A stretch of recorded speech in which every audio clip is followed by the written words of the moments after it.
The answer to a politics of scarcity is a politics of abundance. A politics that asks what it is that people really need, and then organizes government and markets to make sure there is enough of it. Government is not simply good at all times. It is not simply bad at all times. Sometimes government has to get out of the way. I think that the original progressive populist brand of about 100 years ago, we've got to bring that back to the center of what being a progressive is. And I hope that that actually helps transform the Democratic Party as well. The point of the Democratic Party is to break the unholy alliance between corporate greed and corrupt government and stop. There's this ongoing debate among the left over what the Democratic Party should focus on moving forward and how they should basically, frame their messaging. Okay, so there's the so-called abundance crowd led by Ezra Klein and his co-author, Derek Thompson. They co-wrote a book called Abundance, and it's getting a lot of attention, a lot of backlash from some on the left, and we'll get into that in just a minute. Others want to focus their energy on economic populism. And there's a new survey that found that Democratic voters have chosen a side. My issue, though, is the framing of this whole thing, because it's incredibly dumb. You can have progressive policies. You can have the most progressive policies on the planet, but you can't actually effectively implement those progressive policies when there are regulations that are cynically used to prevent the effective and successful implementation of those policies. So you can literally throw tens of billions of dollars at building affordable housing, but that money goes nowhere if you have homeowners, for instance, who cynically use environmental regulations to either slow the process or prevent the process from happening altogether. And that's what Ezra Klein is trying to communicate. I've read his book. I don't agree with everything he has in there. I am worried about certain forms of deregulation that will backfire and hurt people for sure. However, I also live in California, where we have had a severe housing shortage for a long time that only gets worse. And I see how everything plays out. There's a new housing development that's been voted on. The state legislature will fund it, and it never gets built. The bullet train that was supposed to go from Los Angeles to San Francisco, that's never going to be built. And we keep throwing more money at it. And the reason why it's never going to be built is because, again, the same regulations keep getting cited in an effort to prevent the construction of, that form of public transit. So I just think like they're talking over each other, and it's driving me crazy, because I actually think it's actually important for both, sides here to understand that they're both making really good points, and one needs the other. You're not going to be able to implement these progressive policies unless you stop the cynical use of these regulations to serve as obstacles to implementing these policies. That's my take.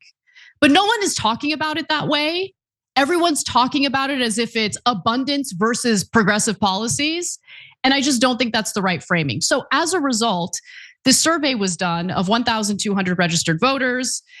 It was commissioned by Demand Progress, which, as you can imagine, is a progressive advocacy organization, and it's carried out by YouGov. So here's how they define the abundance argument to survey the respondents. They say the big problem is bottlenecks that make it harder to produce housing, expand energy production, or build new roads and bridges.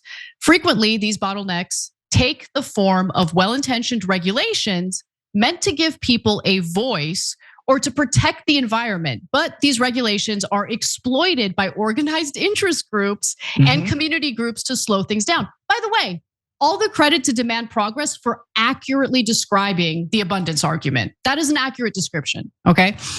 This increases costs and makes it harder for us to provide for everybody's needs. We need to push back against these groups so that government and economy can work together, or work better, I should say, for working and middle class Americans. So the survey asked if a candidate for Congress or president made the abundance argument, would that make you more likely or less likely to vote for them? And let's look at the results. Among Democratic voters, only 32.6% said they'd be more likely to vote for that person. I don't think that's surprising when you consider the fact that the Democratic Party has attracted affluent voters, many of whom probably own homes. They hate abundance. And they hate abundance because they're a bunch of NIMBYs. Let's keep it real. They're NIMBYs. They don't want to build the housing developments. They don't want it in their backyard, okay? Let's just keep it real. Okay, let me give you more though. Among independents, the percentage was slightly higher at 40.6%. So let's compare that to the populism approach. And by the way, I agree with populists, but populists need to understand your policies ain't getting implemented. There will be massive obstacles to it unless we actually address the cynical use of these regulations to prevent you from effectively implementing your policies. So this is how they defined the populist argument in the survey.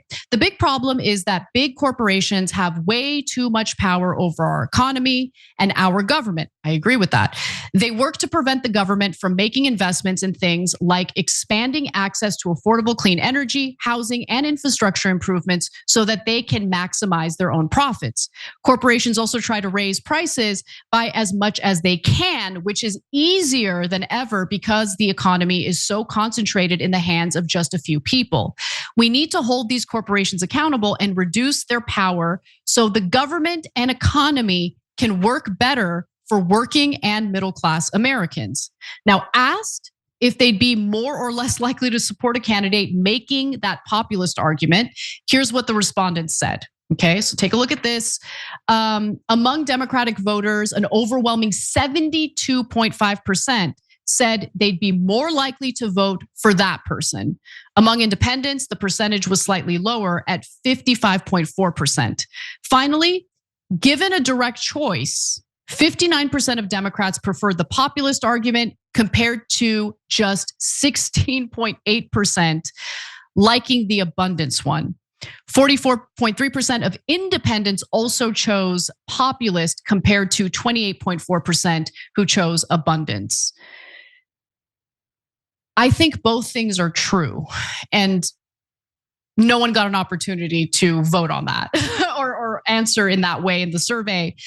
But I'm really curious what you think, Waz, because I don't think that most people who have been trashing Ezra Klein lately have actually read the book. I think that they just hear the word deregulation and they freak out. Yes, that's part of it. Yeah, for good reason, right? Because deregulation has really been this mission of the right for all sorts of nefarious reasons. But again, I also have seen with my own two eyes in the state I live in where those regulations are cynically used by Democrats to kind of gum up the whole system and prevent things from getting better, prevent important, housing developments and things like that.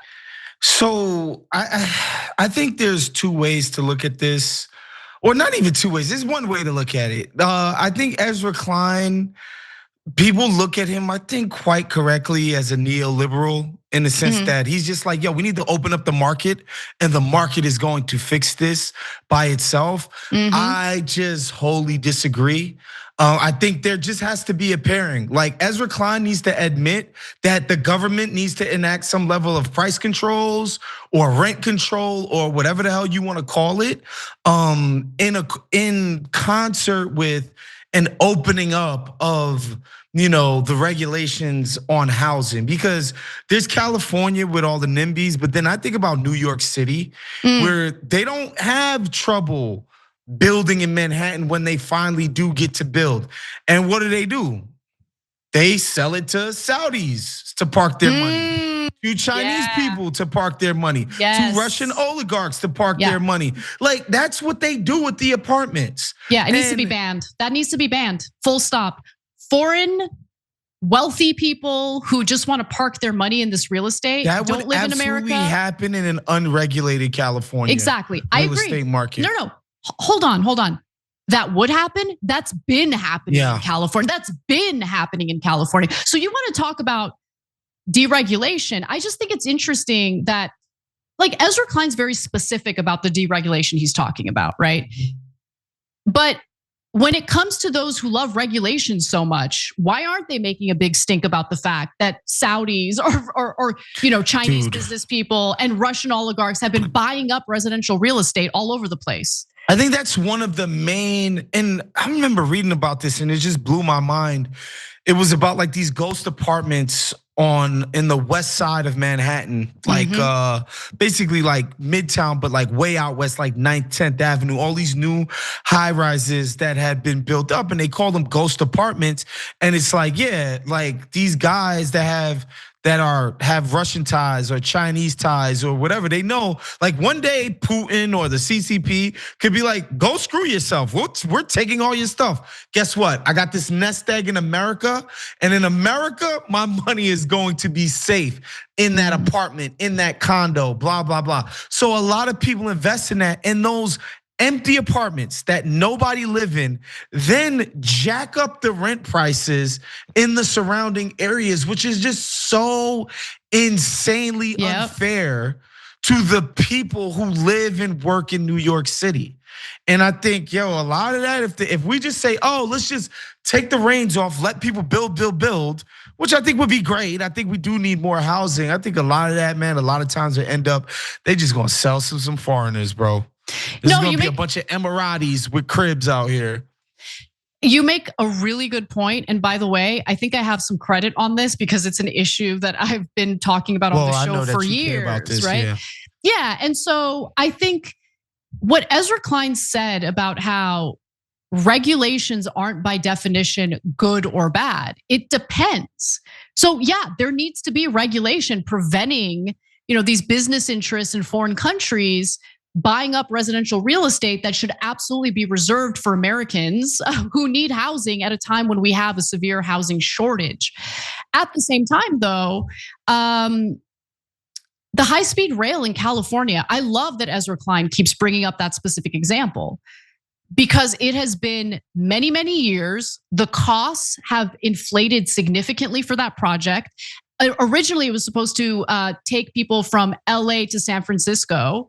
Now it's just gonna be from I forget, I think it might be like LA to Bakersfield? Yeah, LA to I mean, no offense to Bakersfield, but we're not dying for a public transit option to take us straight to Bakersfield. No, we're not. That's not what voters in California voted on. That's not what they were willing to fund. And look, part of me wants to strangle people like Gavin Newsom, who's gonna throw an additional $1 billion a year at that project that seems to be going absolutely nowhere. But the underlying issue isn't Newsom, and it isn't the fact that we don't have politicians who are willing to spend the money on these things. They are. In California, they literally are willing to spend the money.